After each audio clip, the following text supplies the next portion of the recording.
deeply concerned with the ways of the mice. Their behavior's not good and the manners not nice.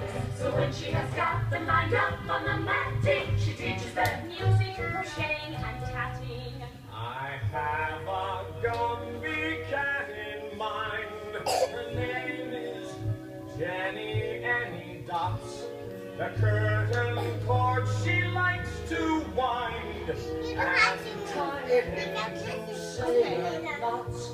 She sits upon the windowsill or anything that's smooth and flat.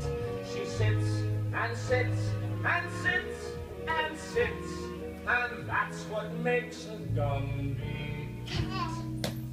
That's what makes a Gumby cat. But when the day's hustle and bustle is done, then the Gumby cat's work is but hardly begun.